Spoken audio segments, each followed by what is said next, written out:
दो घूंघट वाली और दो मॉडर्न बहू की होली। हमें तो लूट लिया मिलकर इश्क वालों ने, बहुत ही तंग किया अब तक इन ख्यालों ने। नशा चढ़ा जो शरीफी का उतार फेंका है, बेशरम रंग कहाँ देखा दुनिया वालों ने। चारों तरफ होली की होड़ मची हुई थी। गली मोहल्ला रंगों में डूबा हुआ था। वहीं शिल्पा की दोनों बेशरम बहुएं कंगना और बिपाशा जोर जोर से ऊपर बजाकर हॉल में नाच रही थी। वहीं सोफे पर बैठी सास उन्हें गुस्से से घूर रही थी। अरे बस भी करो मेरी बेशरम बहुओं, होली के नाम पर तुम दोनों ने हॉल में ये जो अश्लीलता फैला रखी है ना, अगर गांव की किसी औरत ने देख लिया तो तुम्हारी सास की थू थू हो जाएगी। रिलैक्स सासू माँ, हम रंग से होली तो खेल रहे हैं। It's not a big deal, let's go Bipasha, बाहर चलकर होली खेलते हैं। दोनों बहुएं शॉर्ट्स पहनकर होली खेलने रंग गुलाल लिए बाहर निकल जाती हैं। अरे ठहर जाओ बहुओं, हे राम जी, मेरी मॉडर्न बहुओं के सर पर तो फाक का पितूर ऐसे चढ़ गया है कि आज ये एक नहीं सुनने वाली। सुरभि बहू, अरे ओ संध्या बहू, जरा एक ग्लास पानी ले आना। अचानक किचन के अंदर से दो घूंघट वाली बहू ग्लास में पानी लेकर बाहर आती हैं। ये लीजिए माँ जी, पानी पीजिए। क्या हुआ माँ जी, आप परेशान लग रही हैं? और माँ जी, हमारी मॉडर्न देवरानियां कहाँ हैं? कहीं दिखाई नहीं दे रही। अरे तुम्हारी देवरानियां दिमाग से पैदल हो गई हैं। माँ जी हुआ क्या है? अरे इससे बुरा और क्या होगा, दोनों निखट्टू निक्कर पहनकर मर्दों के बीच होली खेलने गई हैं। जाओ पकड़ कर ले आओ उन्हें। इतने के बाद दोनों घूंघट वाली बहू अपनी मॉडर्न देवरानी को ढूंढने निकल पड़ती हैं। वहीं शिल्पा कहती है, पता नहीं किस मनहूस घड़ी में मैंने इन मॉडर्न मलिकाओं को अपनी बहू बनाने की ठानी थी। हफ्ते भर में ही नाच नचा कर रख दिया इन दोनों ने। आखिर इन एक हफ्तों में शिल्पा के साथ ऐसा क्या क्या हुआ होगा, आइए देखते हैं। एक हफ्ते पहले बड़े ही धूमधाम से शिल्पा ने अपने चारों बेटों की शादी सुरभि, संध्या, कंगना और बिपाशा से की थी, जिसमें सुरभि और संध्या ने लंबा घूंघट किया था, जिसे देख पड़ोस में रहने वाली प्रेमलता बोलती है, शिल्पा, लगता है तेरी चारों बहुओं ने 4 घाट का पानी पिया है। 2 बहुओं के घूंघट से संस्कार छलक रहा है, मगर ये बाकी की 2 बहुएं कितनी ढीठ और बेशरम है। एक पैसे की शर्म हया नहीं इनकी आंखों में। हाँ। ये सुनकर बिपाशा प्रेमलता को फटकारते हुए बोलती है, हे यू ओल्ड लेडी, तुम होती कौन हो हमें जज करने वाली? हमारा जो मन करेगा हम पहनेंगे, बिकॉज ये हमारी बॉडी है। जिसके लॉस्ट ब्लडी बुढ़िया। राम राम राम, देखो तो कितनी मुंहफट है ये दोनों। शिल्पा देख लेना, तेरी ये शहरी मॉडर्न बहुएं तेरी नाक कटा देंगी। इसके बाद सभी औरतें चली जाती हैं और सास अपनी मॉडर्न बहुओं को समझाते हुए बोलती है, बहू क्या जरूरत थी उसे बुरा भला कहने की। सास के समझाने पर भी बहुओं पर कोई असर नहीं होता और वह उसे भी 4 बातें सुना देती हैं। What the hell सासू मॉम, आपने सुना नहीं उस सड़ू बुढ़िया ने क्या बोला? मगर देवरानी जी, अगर पल भर के लिए तुम घूंघट कर ही लेती तो क्या बिगड़ जाता? मैं क्यों करूं घूंघट? हाँ, और वैसे भी ये घूंघट का झंझट हमारे बस की नहीं है। ना ही हमसे इस गज भर के घूंघट के पीछे अपना चेहरा छुपकर किश्तों में जिंदगी काटना चाहते हैं। अंडरस्टैंड? You better understand. ये कहकर दोनों मॉडर्न बहुएं पैर धमकते हुए कलश को जोर से लात मारकर अंदर चली जाती हैं। हाय रे मेरी मॉडर्न बहुएं तो बिना मेरी सुनी अपनी ही सुना गई। चिंता मत कीजिए माँ जी, हमारे ख्याल से हमारी देवरानी को थोड़ा वक्त देना चाहिए। शिल्पा अपनी दोनों घूंघट वाली बहू की बात से राजी हो जाती है, मगर अगली सुबह दोनों मॉडर्न बहुएं शॉर्ट रफू जीन्स और शर्ट पहने अपने ससुर के बराबर बगल में बैठ जाती हैं। Good morning dear darling daddy ji. इस पर सत्यम अपनी मॉडर्न बहू के छोटे कपड़े देखकर गुस्से से चिल्ला पड़ता है, शिल्पा, अरे ओ शिल्पा, अरे कहाँ हो भगवान? इस पर दोनों घूंघट वाली बहू भागी भागी हॉल में आती हैं। तभी सुरभि की साड़ी किचन के बाहर उभरे ओट में अटक जाती है और वह धम्म से गिरती है। माँ! सुरभि, तुम ठीक तो हो? अब इतना लंबा चौड़ा घूंघट करके घर में घूमोगी तो रायते की तरह तो फैलोगी ही ना। और नहीं तो क्या, हमें देखो, हम दोनों अपने फैशन और फ्रीडम के अकॉर्डिंग कपड़े पहनते हैं। बिपाशा, इसे फ्रीडम नहीं बल्कि बेहूदगी कहते हैं, क्योंकि बड़ों के आगे शर्म करना ही औरत का असली गहना होता है। रहने दे संध्या बहू, ये बात इन शहरी सरफिरी बहुओं के पल्ले नहीं पड़ेगी। ओह प्लीज पॉप्स, आप भी सासू मॉम की तरह शुरू मत होना, क्योंकि इसका कोई बेनिफिट नहीं है। हम अपने कपड़ों से कोई कॉम्प्रोमाइज नहीं करेंगी। ऐसे ही दिन ढलते जाते हैं, मगर दोनों मॉडर्न बहुएं ढीठ की तरह छोटे छोटे कपड़े पहनने से बाज नहीं आती। इसी बीच होली का त्योहार भी पास आता है। सुरभि, संध्या बहू, जल्दी से होली के सामानों की लिस्ट बना लो। ये रही लिस्ट माँ जी, अब चलें? हाँ चलो। सासू मॉम, हम भी आपके साथ मार्केट चलेंगी, होली की शॉपिंग करनी है। आफ्टर ऑल ये हमारी पहली होली है। ये सुनकर शिल्पा और उसकी दोनों घूंघट वाली बहू उन्हें घूरने लगती हैं। बहू, अगर तुम भरे बाजार में ये मॉडर्न गिरी झाड़ोगी तो बवाल मच जाएगा। अगर चलना है तो कुछ ढंग का पहन लो। यू मीन टू से सासू माँ की हमें आपकी घूंघट वाली बॉडम बहू की तरह 6 मीटर की साड़ी पहनकर घूंघट में चलना होगा? हाँ बिल्कुल। ओह बट हम अपना मॉडर्न लुक सिर्फ मार्केट जाने के लिए बदलेंगे, हम आते हैं। कंगना, बिपाशा, अगर तुम कहो तो साड़ी पहनने में हम तुम्हारी हेल्प कर दें। सुरभि की बात सुनकर कंगना अंग्रेजी झाड़ती हुई कहती है, थैंक्स बट नो थैंक्स, हम एडजस्ट कर लेंगे। थोड़ी देर में कंगना और बिपाशा साड़ी पहनकर बाहर आती हैं। तभी 2 कदम चलते ही उनकी साड़ी खुल जाती है, जिसे देख सास आंख बंद कर लेती है। हाय हाय हाय, यही है तुम्हारी एडजस्टमेंट। ओहो हमारी सासू मॉम, आप आंखें क्यों बंद कर रही हैं? साड़ी ही तो खुली है, हमने पेटीकोट तो पहना है। अब हम घूंघट वाली बहुओं को तुम्हें साड़ी पहनने का ट्रायल देना होगा। इसकी कोई जरूरत नहीं, अब हम दोनों मॉडर्न बहुएं मीशो से ही घर बैठकर होली की शॉपिंग कर लेंगे। इसी तरह गुजरते लम्हों के साथ घूंघट वाली और मॉडर्न बहुओं की होली का दिन आ जाता है। हाँ, ये देखते हैं आगे की कहानी। दोनों मॉडर्न बहुओं को छोटे कपड़े में होली खेलता देखकर मोहित और चमन नाम के 2 मनचले उन्हें छेड़ने लगते हैं। Do me a favor, let's play Holi. ये क्या बदतमीजी है? अरे मैडम जी, बुरा न मानो, होली है। चल कंगना, हम कहीं और चलकर होली खेलते हैं। अरे कहाँ चल दी मैडम, कहो तो तुम्हारे गोरी गोरी गालों पर हम गुलाल लगा दे। चमन ऐसा कह ही रहा होता है, तभी दोनों घूंघट वाली बहू उन्हें डंडों से धाएं धाएं मारने लगती हैं। अरे जरा सी होली हमारे साथ भी तो खेलो। तुम जैसे मनचलों की छुट्टी करना तो हम देसी बहुओं के दाएं हाथ का खेल है। अरे मोहित बचा यार, वरना ये घूंघट वाली लुगाई आज लठ मार होली की आड़ में कहीं हमारा कचू मरीना निकाल दें। इतना कहने के बाद मोहित और चमन वहाँ से भाग जाते हैं और दोनों मॉडर्न बहू की नजर नीची हो जाती है। आई एम सॉरी जेठानी जी, आज आप समय रहते नहीं आती तो पता नहीं क्या होता।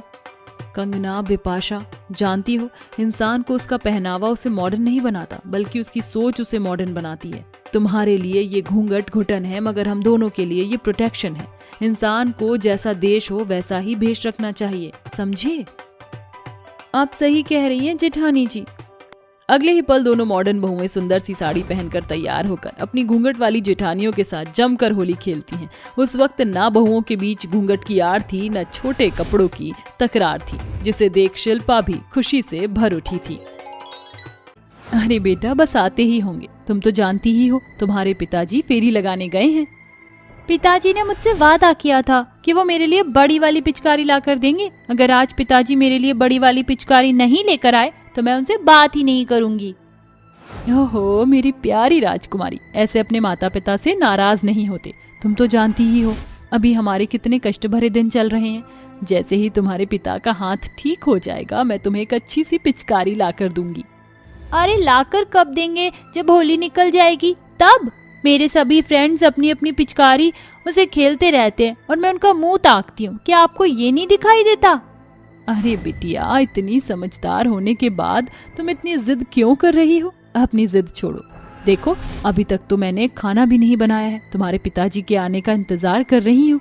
जैसे ही वो आकर मुझे कुछ पैसे देंगे तो मैं खाने के लिए कुछ बनाऊंगी। जब देखो मुझे ये मजबूरियां और घर की परेशानियां ही दिखाते रहते हो। ठीक है, जिसे जो करना है वो करो, मैं जा रही हूँ। संध्या गुस्सा होकर अपने दोस्तों के पास चली जाती है। उसके सभी दोस्त पिचकारी और गुब्बारे से खेल रहे होते हैं, जिसे देखकर संध्या का भी बहुत मन करता। मेरे पास ऐसी पिचकारी कब आएगी? कब पिताजी मुझे पिचकारी लाकर देंगे? संध्या शाम तक वहीं बैठी हुई अपने सभी दोस्तों को देखती रहती है। शाम ढले वो घर को लौटने लगती है, जहाँ वो अपने घर पहुँचकर चुपचाप घर में बैठ जाती है। तभी अचानक से मनमोहन आ जाता है। अरे मेरी प्यारी बिटिया, कहाँ हो तुम? जल्दी से यहाँ पर आओ, देखो मैं तुम्हारे लिए खाने के लिए क्या लेकर आया हूँ। अपने पिता की आवाज सुनते ही संध्या बहुत खुश होती है और वो भागते हुए अपने पिता के पास जाती है। पिताजी आप आ गए। क्या आप मेरे लिए पिचकारी लेकर आए हो? अरे नहीं नहीं बिटिया, मैं तुम्हारे लिए पिचकारी नहीं लेकर आ पाया। दरअसल बात यह है कि आज कमाई सही से हो ही नहीं पाई, बहुत कम पैसे कमा पाया हूँ। उतने में मैं घर का राशन और तुम्हारे खाने के लिए टिक्की लेकर आया हूँ बेटा। ये सुनते ही संध्या का मुंह बन जाता है और वो घर में एक कोने में आकर बैठ जाती है, जिसके बाद वो ना तो अपनी माँ से बात करती है और ना ही अपने पिता से। अरे मैडम, क्या हुआ हमारी लाडली बिटिया को? आज उसका मुंह इतना उतरा उतरा क्यों है? कहीं तुमने डांटा तो नहीं है मेरी परी को? जी बिल्कुल भी नहीं। संध्या मेरी इकलौती बेटी है, मैं उसको नाराज करने के लिए सोच भी नहीं सकती। लेकिन आप ही सोचो, आपने कब से उसे पिचकारी लाने के लिए कहा है, लेकिन अभी तक आप उसके लिए कोई पिचकारी नहीं लेकर आए हो। आज वह इसी बात से बहुत ज्यादा गुस्सा है। अच्छा मीना, अगर ऐसी बात है तो मुझे अपनी बेटी को मनाना चाहिए। तो ये लो सामान और इनसे खाने के लिए कुछ अच्छा सा बना लो। मीनल खाने की तैयारियों में लग जाती है। वहीं मनमोहन अपनी बेटी संध्या को मनाने के लिए उसके पास जाता है और उससे कहता है, अरे मेरी प्यारी बिटिया, नाराज क्यों हो? मैं तुमसे वादा करता हूँ, कल मैं तुम्हारे लिए पिचकारी जरूर लेकर आऊंगा। बस तुम मुझसे नाराज मत हो बेटा। आप मेरे पास से चले जाइए। आप एक अच्छे पिता नहीं हो, हमेशा मेरे ख्वाहिशों को मार देते हो। मैं जो कहती हूँ कभी लाकर भी नहीं देते हो। इससे अच्छा होता कि आप मेरे पिता होते ही नहीं। अरे बेटी, ये तुम कैसी बातें कर रही हो? मैं तुम्हें कितना प्यार करता हूँ तुम तो जानती भी नहीं हो। लेकिन बेटी, मैं मजबूर हूँ। घर की परेशानियों को देखना मेरा पहला कर्तव्य है। तो क्या आपका मेरे प्रति कोई कर्तव्य नहीं बनता पिताजी? मुझे बहुत बुरा लगता है जब मेरे सभी दोस्त मुझे अपनी पिचकारी दिखाकर चिढ़ाते हैं। क्या आप मुझे एक अच्छी सी पिचकारी नहीं दिला सकते? अरे बेटी, तुम चिंता मत करो, मैं कल जरूर लेकर आऊंगा। ऐसा कहकर वो अपनी बेटी को शांत करवा लेता है, जिसके बाद सभी लोग खाना खाते हैं और सो जाते हैं। अगले दिन जैसे ही सवेरा होता है, मनमोहन अपनी बेटी के उठने से पहले ही फेरी लगाने के लिए चला जाता है। पूरे दिन वो बाजार में लोगों को अपना सामान बेचता रहता है, लेकिन कोई भी उसका कोई सामान नहीं खरीदता। हे भगवान, आज इतनी भीड़ होने के बाद भी कोई मेरा सामान खरीदना ही नहीं चाहता। अब मैं क्या करूं? पैसे नहीं होंगे तो अपनी बेटी के लिए पिचकारी कहां से लेकर जाऊंगा? मनमोहन बेचारा बहुत ज्यादा उदास हो जाता है, जिसके बाद उसके रेडी के पास अचानक से एक बूढ़ी औरत आती है और कहती है, अरे भाई साहब, तुम्हारी दुकान में तो काफी प्रकार का सामान रखा है। तुम एक काम करो, मुझे ये पायल दे दो। अरे अम्मा, वैसे तो ये पायल सबको मैं 100 रुपए में बेच रहा हूँ, लेकिन अगर तुम लेना चाहो तो तुम्हें 50 रुपए में बेच दूंगा। देखो, तुम्हें पैसे देने के लिए मेरे पास पैसे नहीं है, लेकिन हाँ, मेरे पास एक पिचकारी है। अगर तुम चाहो तो इसके बदले मुझे पायल दे सकते हो, क्योंकि ये पायल मैं अपनी बहू को पहनाना चाहती हूँ। पिचकारी को देखते ही मनमोहन के दिमाग में उसकी बेटी का ख्याल आता है, जिसके बाद वो उस बूढ़ी औरत को पिचकारी के बदले पायल दे देता है और उस पिचकारी को वो शाम के वक्त अपने घर पर ले आता है। अरे मेरी प्यारी बेटी लाडो, संध्या, कहाँ हो बेटा? जल्दी से यहाँ पर आओ, देखो तुम्हारे पिता तुम्हारे लिए क्या लेकर आए हैं।